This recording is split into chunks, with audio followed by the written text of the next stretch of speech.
Empiezo hoy este diario. Quería haberlo hecho el primer día del año. Lo he ido retrasando por pereza, desidia, por todo. Estoy desesperado. No es nuevo, estoy acostumbrado. Me llamo Carlos Cánovas Merchán. Soy estudiante de medicina y tengo una novia llamada Yolanda. Yoli, Yuli, también la llamo Lili, Yola, a veces Yolona. Yolona es en el acto, en momentos de ansia, cuando lo hacemos y ella desvía los ojos.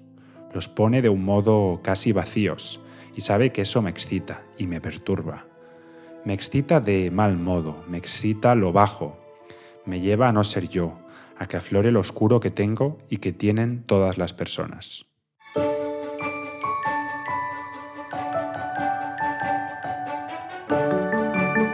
Sapere Aude. Humanistas sin complejos.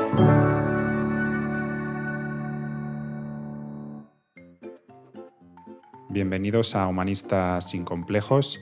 En este podcast de hoy contamos con Antonio Soler para hablar sobre su libro Yo que fui un perro, editado por Galaxia Gutenberg. Para los que no le conozcáis, Antonio Soler es autor de 15 novelas, entre las que destacan, por ejemplo, Las bailarinas muertas, El camino de los ingleses, Una historia violenta. También ha recibido premios como Nadal Herralde, Primavera, Juan Goytisolo y también 2 veces el Premio Nacional de la Crítica y el Andalucía de la Crítica. Su obra Sur obtuvo numerosos galardones a la mejor novela del año, entre ellos los Premios Nacional de la Crítica Francisco Umbral o Dulce Chacón. Ha publicado asimismo un libro de relatos, Extranjeros en la noche, y sus libros se han traducido a una docena de idiomas. Pertenece a la convulsa e irlandesa Orden de Caballeros del Fíneal. Y en este podcast, como ya he comentado, hablaremos sobre su libro Yo que fui un perro, que es un diario de un joven estudiante de medicina, y el eje del diario es su novia. Desde su casa, el futuro médico ve la casa de ella, la terraza, las ventanas por las que se asoma, y es saludada o ignorada según el punto en el que la turbulenta relación se encuentra. Siempre está vigilada, analizada minuciosamente en cada uno de sus gestos, en sus salidas de casa, sola o con amigas, en cada vestido que se pone y que provoca ira o celos o complacencia en el protagonista. El diario, al tiempo que recrea el entorno de su autor, va dando paso a la mente de un manipulador, al germen de un maltratador que, basándose en un proceso de falsa lógica, se atribuye derechos que, según su opinión, se deben a valores universales y que en realidad solo responden a su propio y obsesivo criterio. Queridos amigos y seguidores del podcast, ya sabéis que este año contábamos con un patrocinador que era Fermat, pero este mes de noviembre ya se ha acabado nuestra colaboración.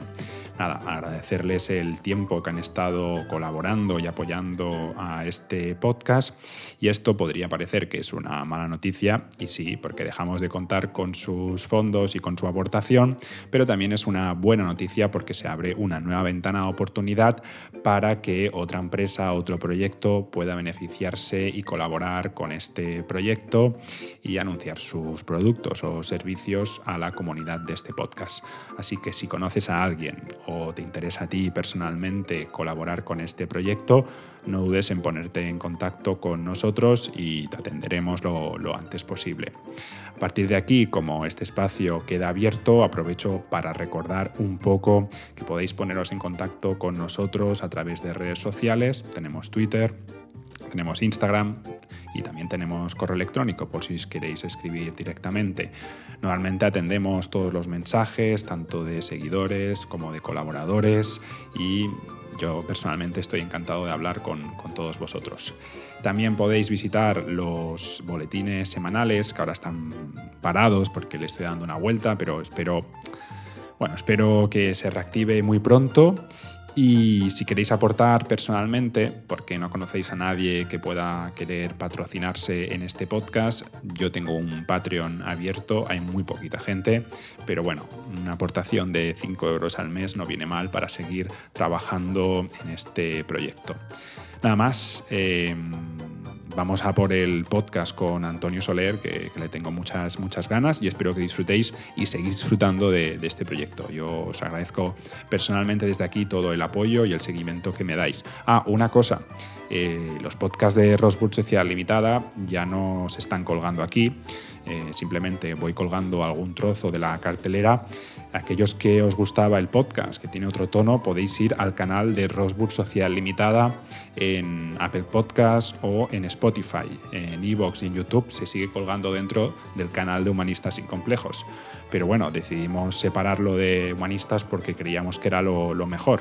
Algunos de vosotros os habéis quedado por el camino, pero si lo queréis recuperar, buscad Roswood Social Limitada. Os saldrán también los episodios de Roswood que hemos colgado en Humanistas sin Complejos. Pero nada, buscad el canal, suscribiros a ese canal y a partir de ahí ya os irán llegando todas las notificaciones. En los 2 últimos episodios, en el penúltimo, hablamos con Jordi Frades, director de cine y televisión español, de series como por ejemplo Isabel, y en el último hablamos con Jaume Ripoll de Filmin. Así que intentad recuperarlos y suscribiros a ese canal. De nuevo, gracias por el apoyo y vamos con el podcast con Antonio Soler. Gracias.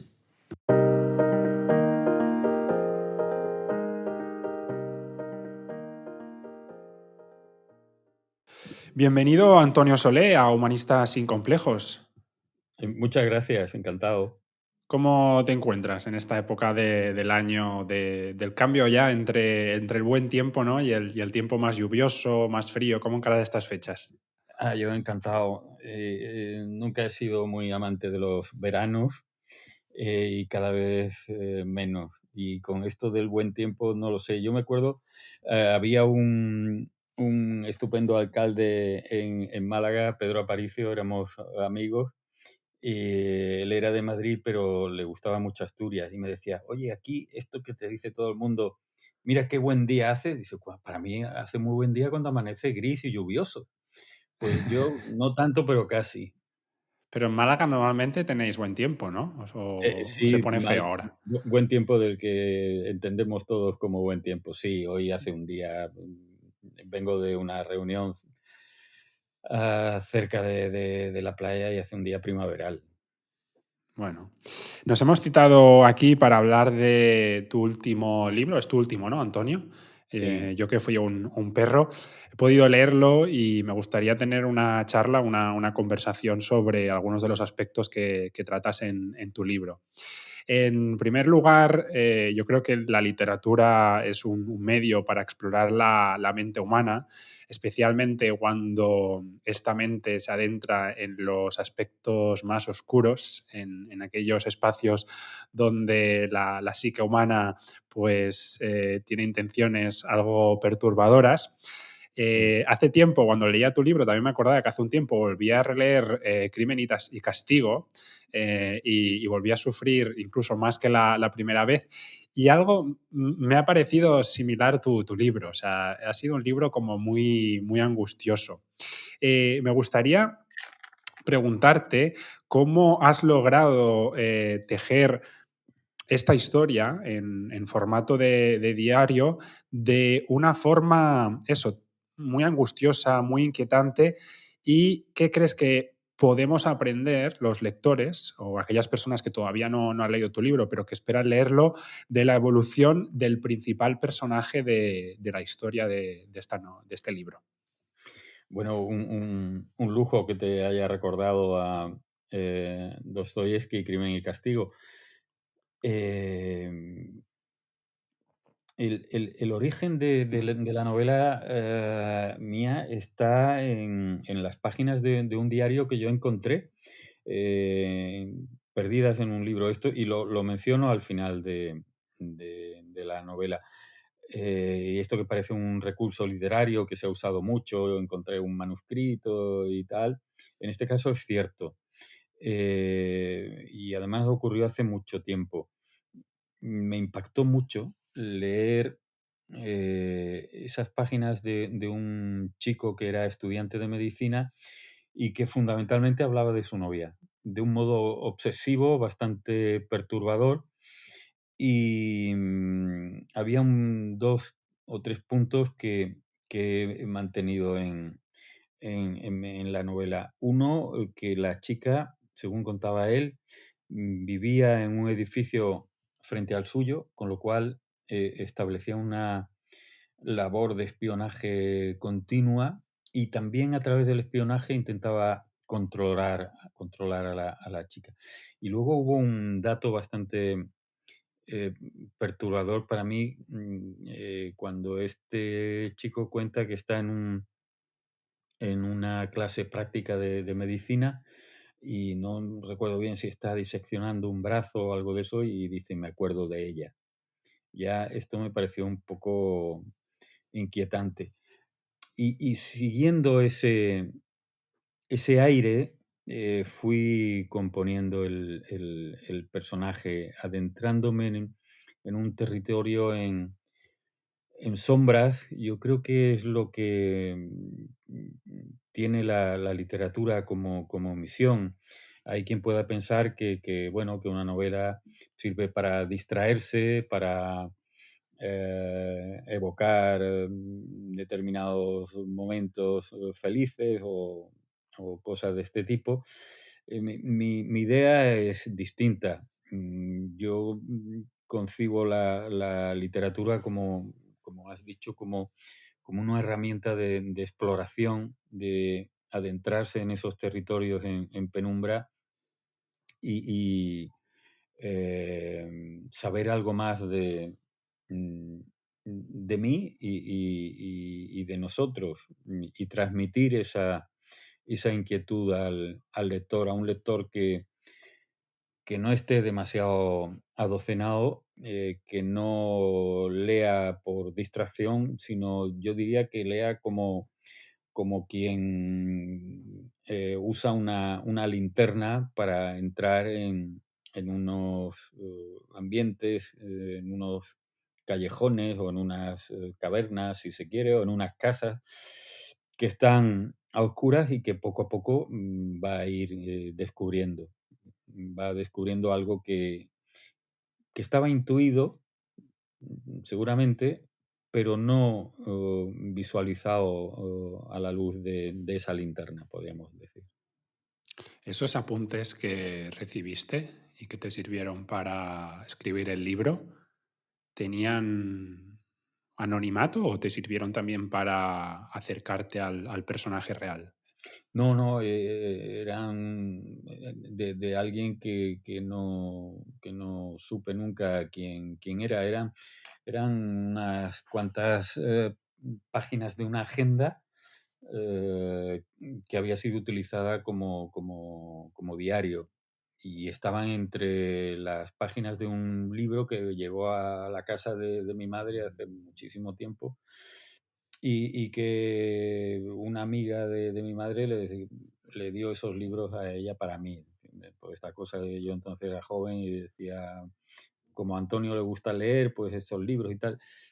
Y bueno, hojeándolos, me encontré con estas cuartillas manuscritas por alguien que se veía que no tenía, por otro lado, pretensión literaria de ningún tipo. Era, eh, o al menos así me sonaba a mí, como una descarga de una conciencia bastante apesadumbrada, yo diría que atormentada por, atormentada por la falta de armonía con el mundo, por la frustración de que la chica de la que está enamorado, este individuo, pues no se somete a sus códigos. Y esto me llevó a recordar a determinadas personas, determinados hombres que he conocido, a chicos de cuando yo tenía esa edad, cuando era estudiante, del modo el modo desinhibido en el que hablaban de sus relaciones, de sus parejas, eh, y que puestas por escrito algunas de esas frases, hoy día chocarían muchísimo por lo que tenían de intransigencia, de machismo y a veces yo diría que incluso de brutalidad, pero que estaban normalizadas en determinados ambientes, de reuniones de hombres que hablan de sus afectos o de cómo no le funcionan las cuestiones amorosas.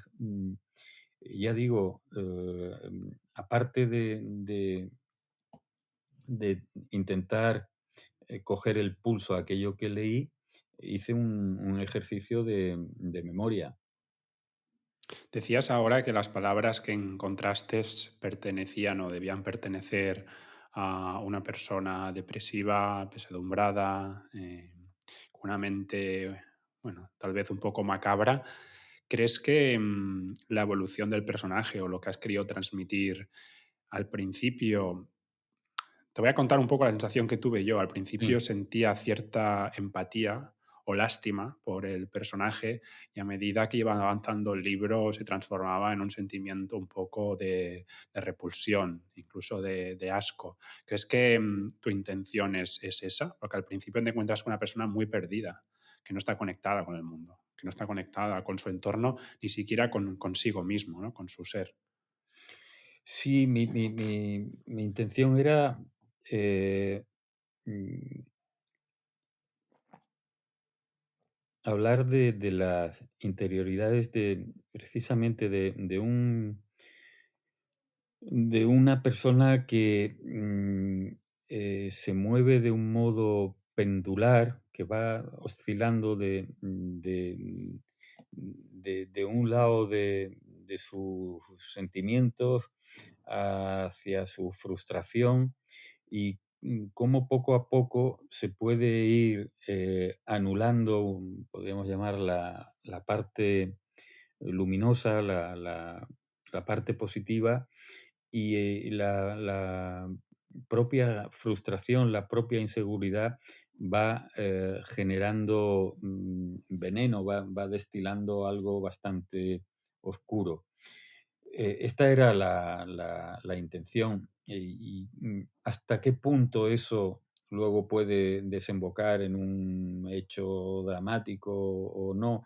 Esto es lo inquietante de todo este asunto, porque como decía, cuando yo recordaba algunas de las cosas que oía, algunos de esos comentarios con apariencia de banalidad, bueno, pues no desembocaron, que yo sepa al menos, en nada dramático, pero el germen estaba ahí. A lo mejor no recibieron el suficiente desprecio o lo que ellos toman como desprecio, porque esa es la cuestión. El personaje de mi novela, eh, a medida que van pasando los días y va dejando constancia en el diario, se va sintiendo víctima, se va sintiendo agredido en sus derechos por parte de una mujer que no se somete a lo que él considera el buen código de conducta y por tanto él en ningún momento es un zafio que va dando bofetadas y mamporro por su propia brutalidad, no, es alguien que va reflexionando, que se va alimentando, que va cargando una batería de amargura porque el mundo no le da la razón. Una razón que él tiene muy calculada y que piensa que es lo mejor que le puede ocurrir a esta chica. Y ese alimento continuo de frustración lo va dirigiendo a puntos que pueden ser en un momento dado bastante dramáticos. Hacia el odio, ¿no? Hacia el odio o en algunos casos, ya fuera de la novela, personajes de este tipo pueden desembocar en agresión o en violencia, asesinatos, nunca pensando que es que ellos son unos indeseables, sino que la mujer que no se somete a sus códigos o que quiere ejercer la libertad y romper el vínculo, no tiene derecho a ello y él se siente el perjudicado y el agredido. Y, en cierto modo, de esta forma, justifican sus acciones posteriores, nunca pensando yo soy un indeseable, sino esta mujer me está llevando a la locura y a hacer lo que no quiero hacer. Esto es muy común en este tipo de Ujú. gente, digo. Él va desarrollando un carácter violento a medida que avanza la historia. De hecho, en 2 o 3 ocasiones que recuerde, se excusa del contexto, ¿no? Que porque está en un Claro. lugar público no va, no va a agredir a esa chica. Sí, o habla de que ha roto de algunas cosas en su habitación por el momento de ira, por el momento de ira ha sido llevado por la, entre comillas, maldad de la chica que se empeña en sacarlo de sus casillas, ¿no? Ujú. Eh, Es un punto de vista, naturalmente, como actúa algunas personas de este tipo, su visión del mundo es bastante torcida y están absolutamente convencidos de que están equivocados los demás, nunca ellos, ¿no? Antonio, quiero preguntarte por el título, si es Mm. una casualidad, porque sí que hay también en varias ocasiones, sobre todo al principio, que el personaje, Carlos, se identifica él mismo con un perro. ¿Cuál es la simbología que hay detrás del título?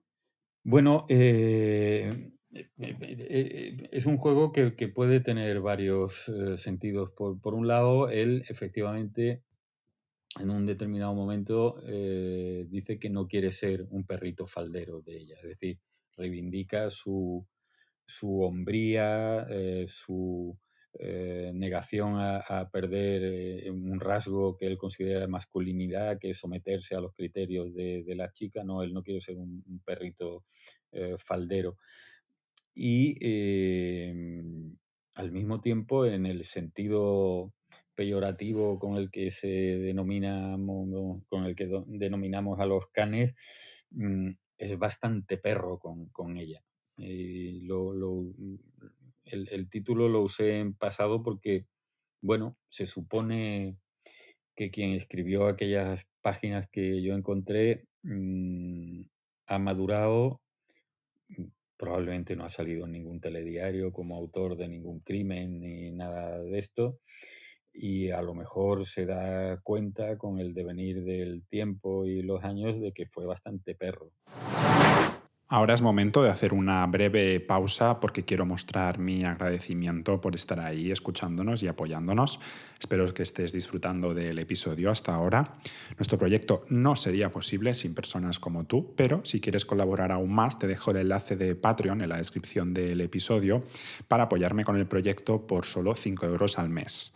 También puedes suscribirte a nuestros boletines semanales en los que comparto reflexiones personales y alguna que otra recomendación cultural basada en mi experiencia. Dejo también el enlace en esta descripción. Y nada, vuelvo a agradecerte tu apoyo y espero seguir contando contigo en este viaje. Ahora volvamos a la charla. Normalmente la figura del narrador en cualquier libro, en la literatura, se suele considerar muy importante para entrar en la psicología de los personajes. Entiendo que en tu caso el uso de la primera persona no es un tema baladí y que me imagino que lo has utilizado para que, bueno, lo que te decía al principio, ¿no? Para que podamos, digamos, confundirnos con ese personaje principal y la angustia que él vive, ¿no? Y con la que se relaciona con otros personajes más secundarios Supongo que esa manera de narrar desde la primera persona no es casualidad, ¿no? Que eso has pretendido. Sí, efectivamente. Cuando encontré esas páginas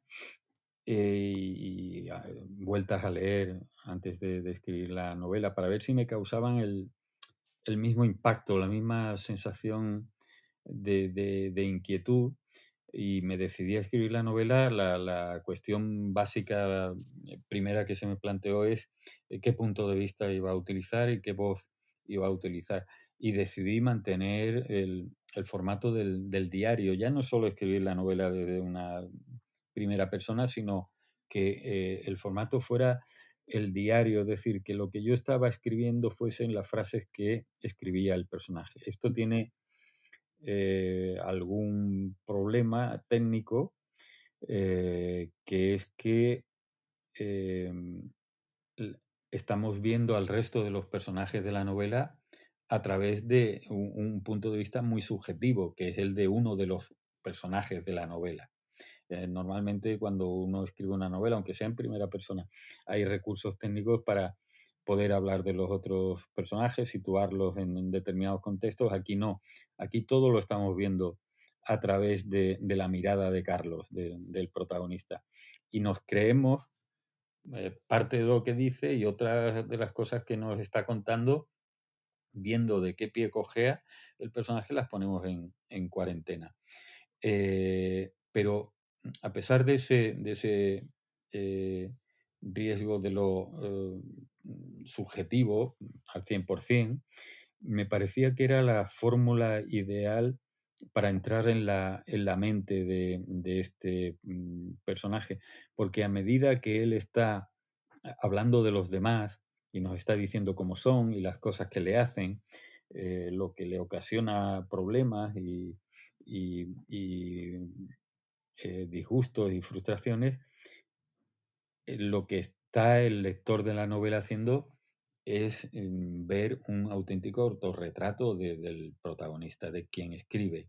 Al él describir a los demás del modo en que lo está haciendo, el lector a quien está conociendo verdaderamente es a él. Por mucho que él se empeñe en hablar de los demás, todo es finalmente un auténtico autorretrato del protagonista. Desde el principio del libro, Antonio, hubo otra cosa que me llamó la atención. Supongo que a la gente, a los lectores también le ha sucedido lo mismo, y es que el protagonista, es quien escribe el diario, tacha algunas frases. Al principio intentaba hacer el ejercicio de imaginar qué es lo que tachaba, sobre todo en aquellas frases que no están tachadas del todo, y después ya desistí en esa intención. ¿Por qué has escogido, ¿no? Que el Mm. protagonista borre ciertas palabras? No sé si es para destacar algún rasgo del Sí, personaje. sí. Em, Esto cumple la función, yo diría que de analizar el hecho mismo de escribir un diario. Yo pensaba, no ya en los diarios de escritores, que muchas veces están diseñados desde el principio para saber que van a ser leídos por el público, que se van a publicar, sino un chico de estas características escribe un diario, y hay dos motivos básicos que se me ocurren. Uno es el de la propia descarga, el de racionalizar aquello que está entre brumas en la cabeza, y que al pasar a ser escrito, bueno, pues se analiza y se reflexiona sobre ello. Y otra posibilidad podría ser, pensando en el futuro, que este chico, al paso de los años, quisiera tener un recuerdo directo, vivo, de cómo se sentía, de cómo era su mundo cuando estaba estudiando la carrera de medicina. Y en los dos casos, eh, mm, habría algo que un rastro de él mismo que no le gustaría volver a ver. Eh, Él está escribiendo el diario a veces en un estado de excitación o de ira que le hace decir cosas de las que una vez eh, em, puestas en el papel le avergüenzan y le hacen arrepentirse de sí mismo. No quiere dejar esa huella de sí mismo y por tanto las borra. Y en algún, bueno, esto yo creo que nos ha pasado a todos, ¿no? En la vida real puedes hacer un acto que si pudieras borrarías o eliminarías, salvo estas personas que dicen que no se arrepienten Arrepentimiento, ¿no? absolutamente de nada, ¿no? Puro y duro. Claro, pero aquí él tiene la posibilidad de rectificar, de eliminar. Y en algún momento eh, llega a plantearse si no sería mejor borrarlo todo. Es decir, porque él Sí. mismo se está dando cuenta de que la foto que está dejando de sí mismo no le favorece demasiado y en algún momento se lo plantea. Sobre Sí. todo cuando lee en El árbol de la ciencia de Baroja, porque en la novela mía vemos como este chico de vez en cuando lee algún libro de literatura y Sobre todo donde... dos, ¿no? El árbol Sí, de la ciencia y el enano. exacto. Y al leer el árbol de la ciencia descubre un pasaje en el que Baroja cuenta que uno de los personajes encuentra el diario de una monja que ha fallecido y donde se cuentan determinadas cuestiones bastante delicadas. Entonces eso lo hace reflexionar también a él, ¿no?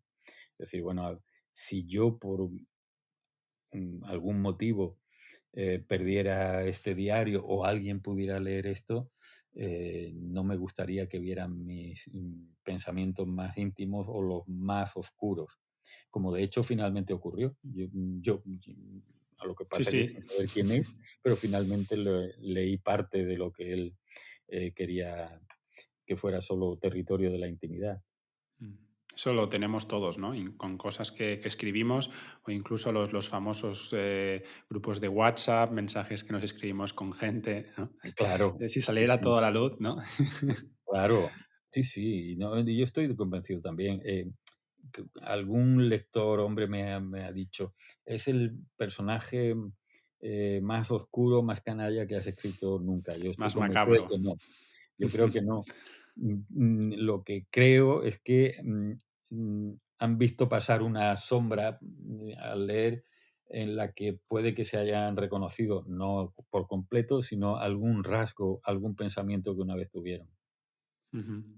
En el libro el protagonista es Carlos, comentabas antes que es sobre el que se construye la historia y por lo tanto conocemos solo su perspectiva, pero también hay una serie de personajes secundarios que lo que hacen es enriquecer la historia. ¿Cómo se relacionan estos personajes secundarios con Carlos y cómo influyen estos personajes en su vida y también en la evolución de la historia? Bueno, cuando iba a comenzar la novela, lo único que tenía era un personaje que era el protagonista y un personaje pasivo que era una chica que él miraba por la ventana, pero que no había muchos rasgos de su personalidad. Y ahí entra en función el trabajo del novelista de crear un mundo.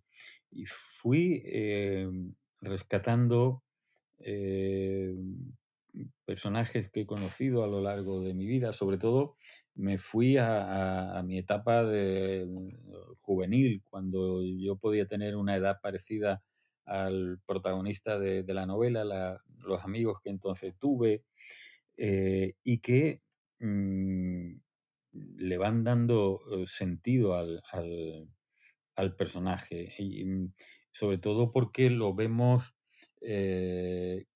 relacionarse en distintos ámbitos. El familiar, por un lado, aunque es una familia muy, muy escasa, el de los compañeros de la facultad y el de sus amigos. Y en todos estos ambientes hay algunas constantes que van definiendo el personaje. Entre otras cosas es su gran susceptibilidad. Es un tipo con la piel muy fina. Yo creo que esto es motivo de una inseguridad subyacente. Y Muchos es un- complejos, ¿no? Se sí, vislumbran. claro, he conocido gente así, a la que le dices un día algo que para ti es banal o frívolo, y varios días después, llenos mm, de reserva, te preguntan, ¿aquello que me dijiste me lo decías porque eh, piensas de mí determinada cosa? Cuando ha sido un comentario despojado de cualquier doble intención, pero estas personas ven una doble, una triple y una cuádruple intención. Por ejemplo, ya que antes hablábamos del árbol de la ciencia, es un libro que le presta a un amigo. Y como él es el protagonista del árbol de la ciencia, también es un estudiante de medicina, solitario y con rasgos personales bastante particulares. Este chico, el protagonista de mi novela, piensa, mi amigo me ha prestado este libro porque me quiere dar un mensaje, me está diciendo que yo soy un tipo extraño, solitario y tal, y eso le genera eh, odio y animadversión hacia su amigo. Yo creo que una persona que no tiene este tipo de problemas, pues, para empezar, si viera o vislumbrara algo de este tipo, se lo diría al amigo, de, oye, ¿me quieres decir algo? Pero este ni dice nada y por contra lo que hace es cargar su batería de rencor, ¿no? Entonces, estos personajes que están alrededor de él son como espejos que nos van dando imágenes poliédricas, podríamos llamar, del protagonista. Pero le aguantan, ¿no, Antonio? O sea, especialmente Sí. Yolanda. Así que algunos en alguna ocasión lo envían a freír espárragos, pero a mí me sorprendía la paciencia, ¿no?, que tenía todo el mundo con un tipo que cada vez se estaba volviendo más loco. Sí, probablemente entre los amigos pues tuviera fama de rarito, de alguien muy especial, pero en esas etapas de la vida, bueno, su madre lo aguanta porque es su hijo, aunque se ve que la relación tampoco es demasiado buena. Pero el caso de Yolanda, su novia, yo creo que estos enamoramientos primeros que no tienen todavía la experiencia de cómo podrían ser las cosas, que no tienen la suficiente altura para ver un poco más allá de lo que está ocurriendo, eh, tienen a veces esa capacidad de resistencia, de soportar determinadas cuestiones, porque se han enamorado de alguien que realmente no existe, han visto unos rasgos que ellas o ellos llevan a su propio terreno y luego el día a día se va encargando de desmentir esa ilusión que tenían, esa percepción errónea. Pero esto no se produce en un solo día. Hay un tiempo podríamos llamar, de contraste de lo que ilusionaron, del espejismo que tuvieron y de la realidad. Y realmente mi novela trata de ese periodo, el periodo de confrontación del espejismo con la realidad. Y se produce un ir y venir la relación, de rupturas, de darse otra oportunidad, hasta, bueno, desembocar en el final que tiene la novela. Y esto lo he presenciado muchas veces, y no solo en gente muy joven, sino en gente ya de una cierta madurez, que una vez que han roto una relación, se preguntan a sí mismos con mucha curiosidad, ¿cómo he soportado yo todo esto? Sí, Estaban sí. en otro mundo, estaban sometidos a unas tensiones, todavía víctimas de ese espejismo que le decía, bueno, otra oportunidad a aguantar. Pero una vez que No, es eso, muy común, muy común. sí, una vez que eso se cierra, la gran pregunta, y que además no es una pregunta retórica, sino que es una pregunta sincera, es ¿cómo he aguantado yo tanto? Mi otra hipótesis, Antonio, cuando lo leía, para entender un poco la paciencia que tenían los personajes que se relacionan con Carlos, era que no hubiese un traslado de lo que se escribe en el diario a su vida real, ¿no? Que realmente fuese una persona muy reprimida, y lo que nosotros vemos, que son sus secretos más oscuros, realmente él en su vida no fuese una persona más complaciente, ¿no? Y que toda esa rabia, toda esa ira, todo ese odio solo lo expulsara en ese Claro. diario. Sí, sí, esa es la idea. Por eso te comentaba que el entorno, pues, pensaría, bueno, es un poquito raro, es alguien particular, pero bueno, a lo mejor no es mal chico, precisamente porque todo va por dentro. Yo pienso muchas veces, lo he pensado escribiendo la novela, es decir, si algunas personas de verdad escribieran lo que sienten sin, sin tapujos, sin temor a que eso fuese a ser leído por nadie, yo creo que nos encontraríamos muchas sorpresas. Pero claro, estas cuestiones van siempre bajo agua, ¿no? Y aquí lo que ocurre es que podemos entrar directamente, era mi pretensión, pero por eso digo que no me parece un personaje eh, tan extraño como pudiera ser Raskolnikov, el protagonista de Crimen y Castigo, ¿no? Una persona que con un hacha mata a dos personas. Si por él fuese, a lo mejor habría matado a más de dos, pero no lo hace, lo No lo piensa. hace. Ujú. Hay un personaje que parece ser que es al único en el que en su diario tiene cierta estima, tal vez por nostalgia, que es su padre difunto, ¿no? Es la única persona a la que le guarda un buen recuerdo, o al menos lo recuerda con tristeza. ¿Por, Sí, por qué incluyes ese recuerdo del padre? Me lo preguntaba mucho. sí, a la hora de componer su familia, su núcleo familiar, pensé que mm, en- si quería entrar de lleno y a fondo en él, mejor dejarlo casi solo en ese núcleo familiar.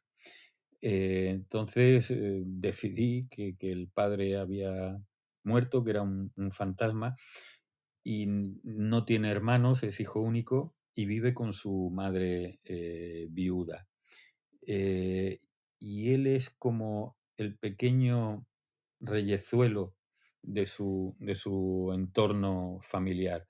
Es el chico que además socialmente se considera el precursor de un nuevo estatus que su carrera de médico le va a permitir dar un salto social también. Y el padre no es un obstáculo, el padre no le impide hacer nada.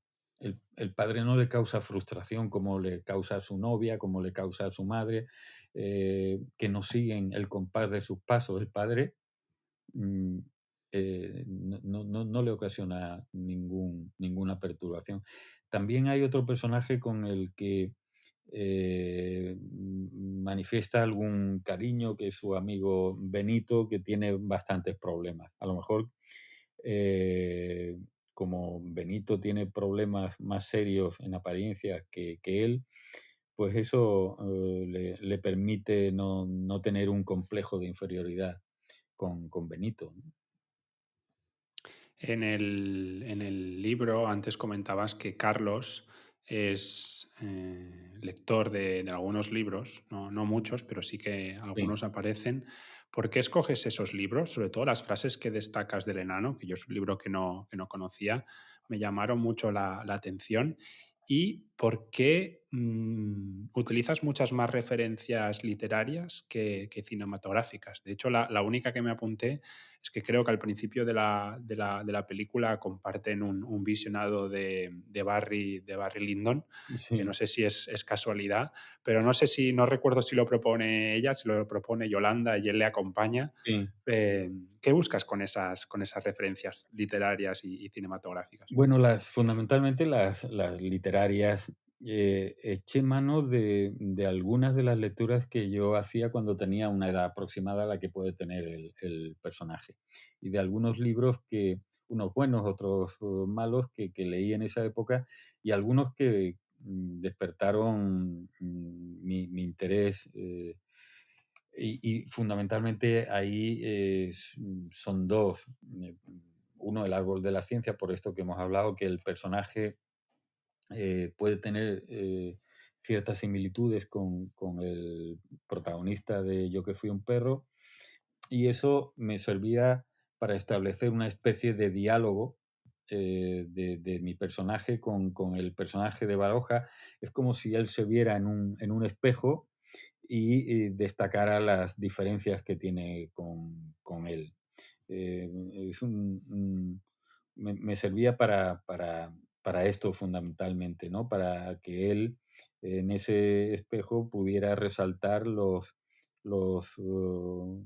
8 errores, como en aquellos juegos que había, ¿no? No me parezco a este en determinada cuestión, yo soy así y tal. Y el enano es una novela de Lagerbiest que yo leí en esa época y que me impresionó mucho. Y creo que el protagonista de aquella novela tiene bastante que ver con el protagonista de Yo que fui un perro.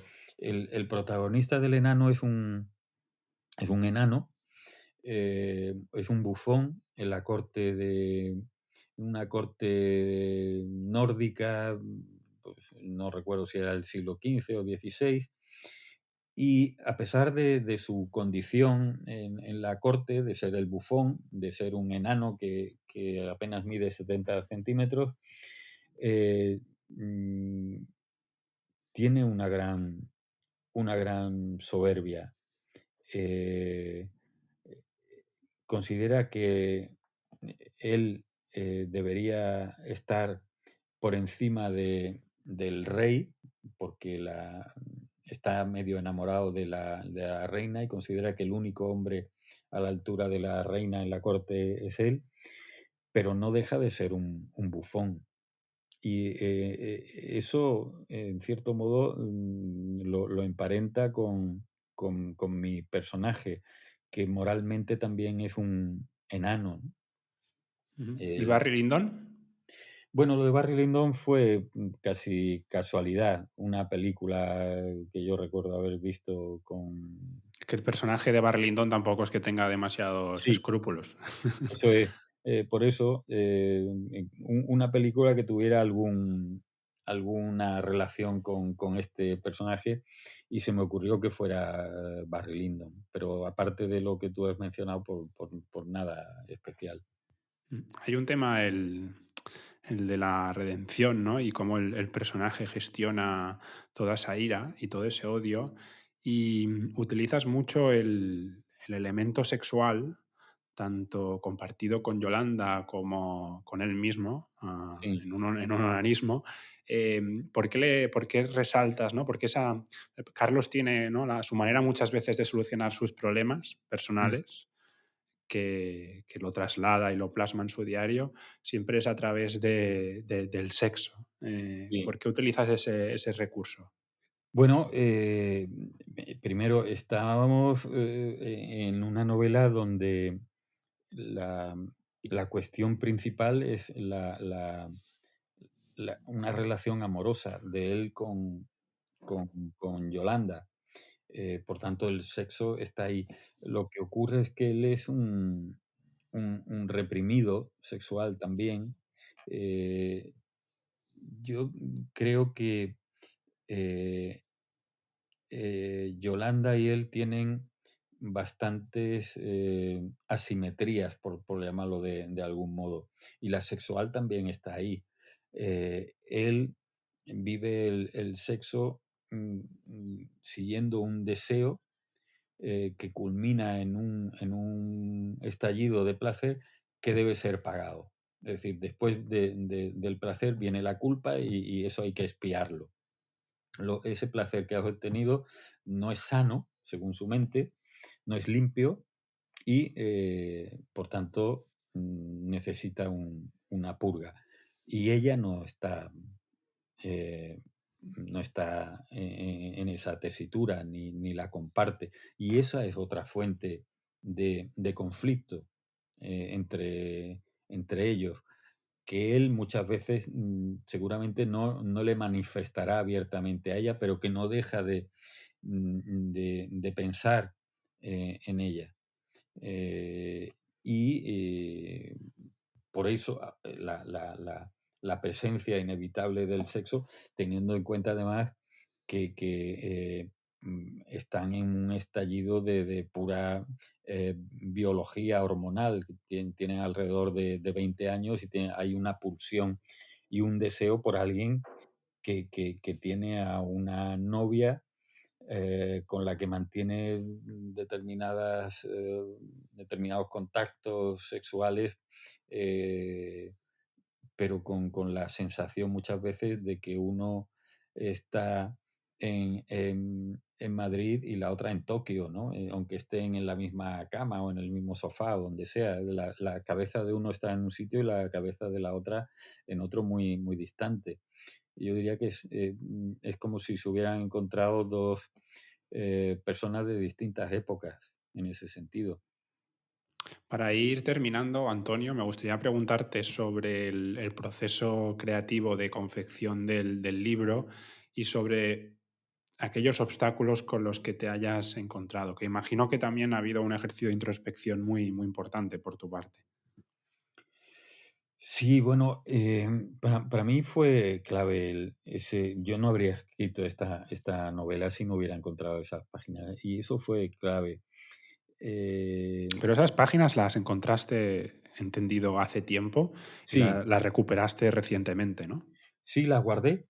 Pero era algo que tú tenías, conservabas en la cabeza o... Sí, claro, Ah, por eso las guardé, pero claro, 30 años o así. Y tampoco sé por qué las guardé al principio. Bueno, sí,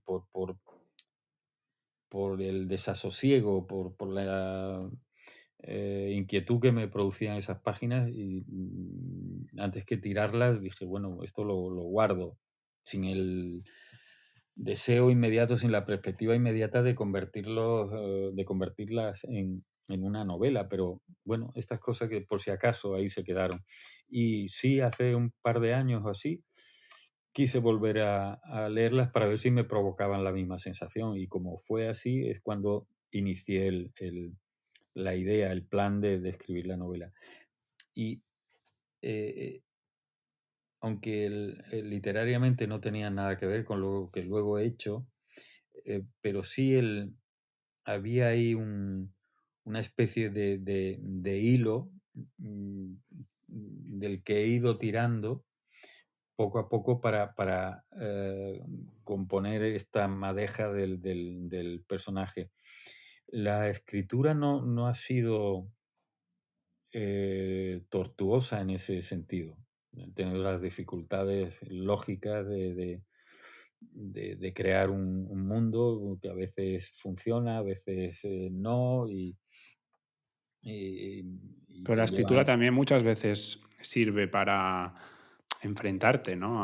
A tus propios demonios, a explorar aquellos aspectos más oscuros de la personalidad de uno. Y escribiendo una historia así, imagino que tú también has tenido que realizar ese ejercicio. Sí, claro. Lo que pasa es que a veces uno, como novelista, escribe de gente con la que no tienes nada que ver, o por lo menos con la que no te gustaría tener nada que ver. No sé, eh, una novela que publiqué en 2018, Sur, tenía como 200 personajes. Con algunos me sentía muy próximo, y con otros nada que ver. Y este no es un personaje con el que yo me identifique.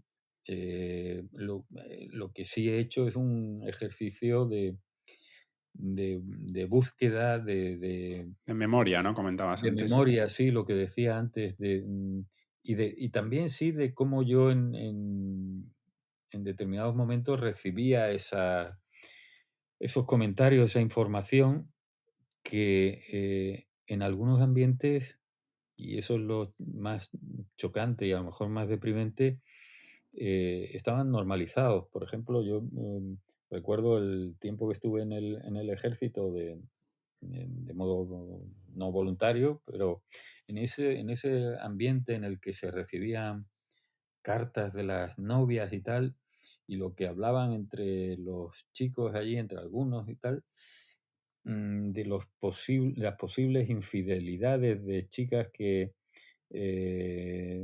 estaban solas en una ciudad lejana, las cosas que decían y no sé cuánto y tal, mm, te llevaban a verlas como normales, como, bueno, esta gente es así, y esto es lo que hay, ¿no? Y de tu experiencia también en el servicio militar, creo que he leído, ¿no? En algún sitio, que eso también te ha servido bastante para Sí, hacer memoria.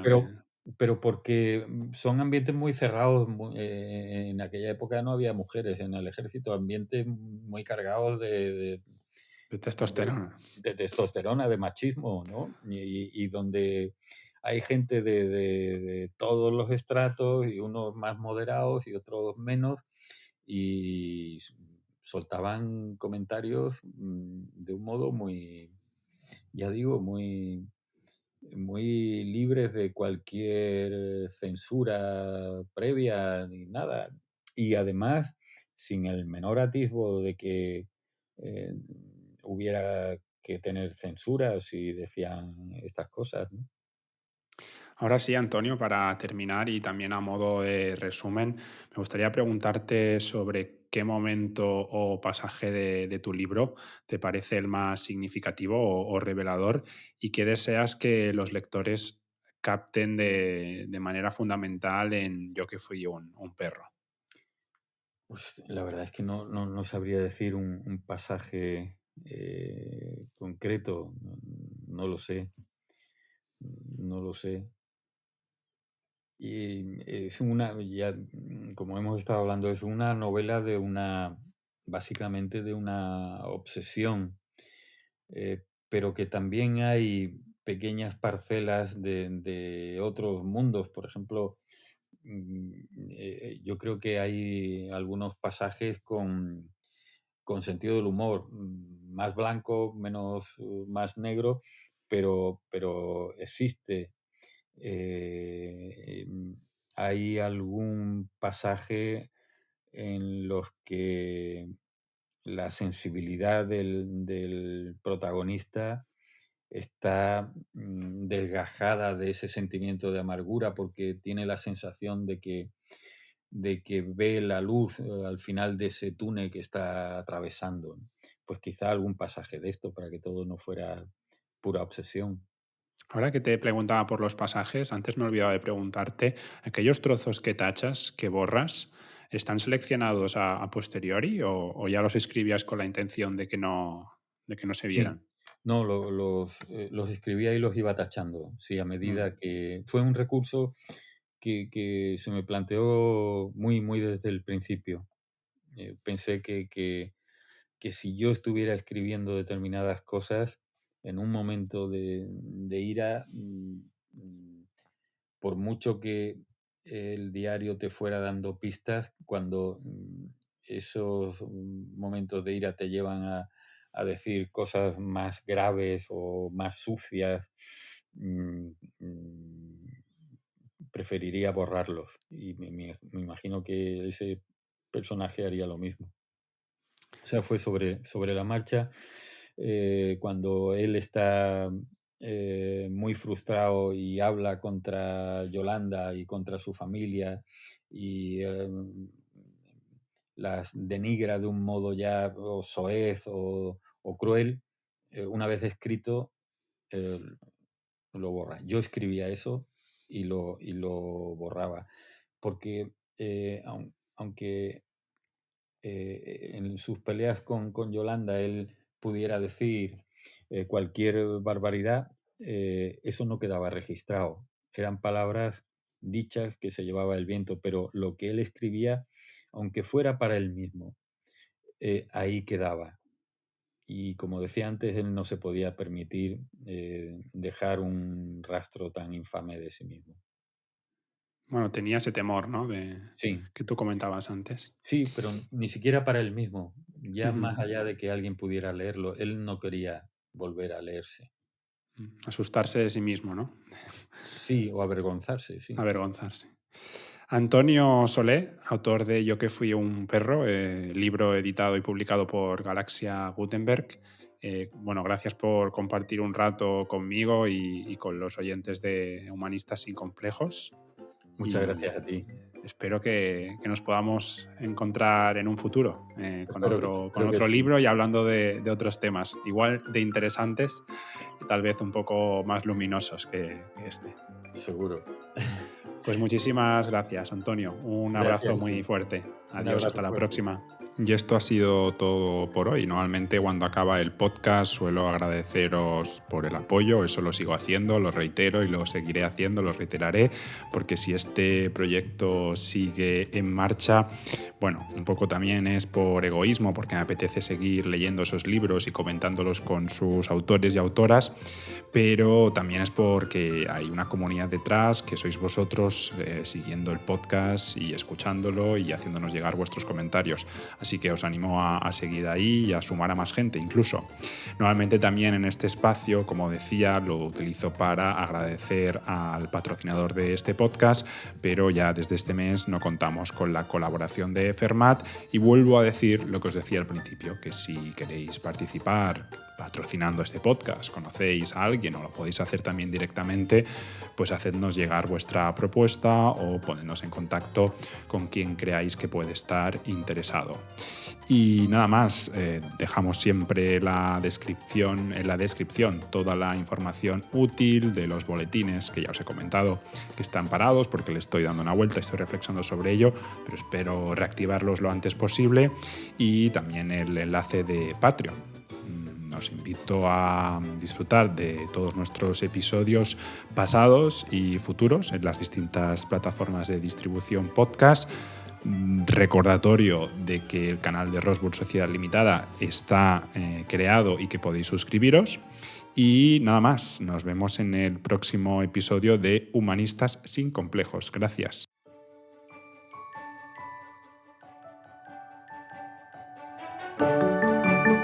Sapere Aude. Humanistas sin complejos.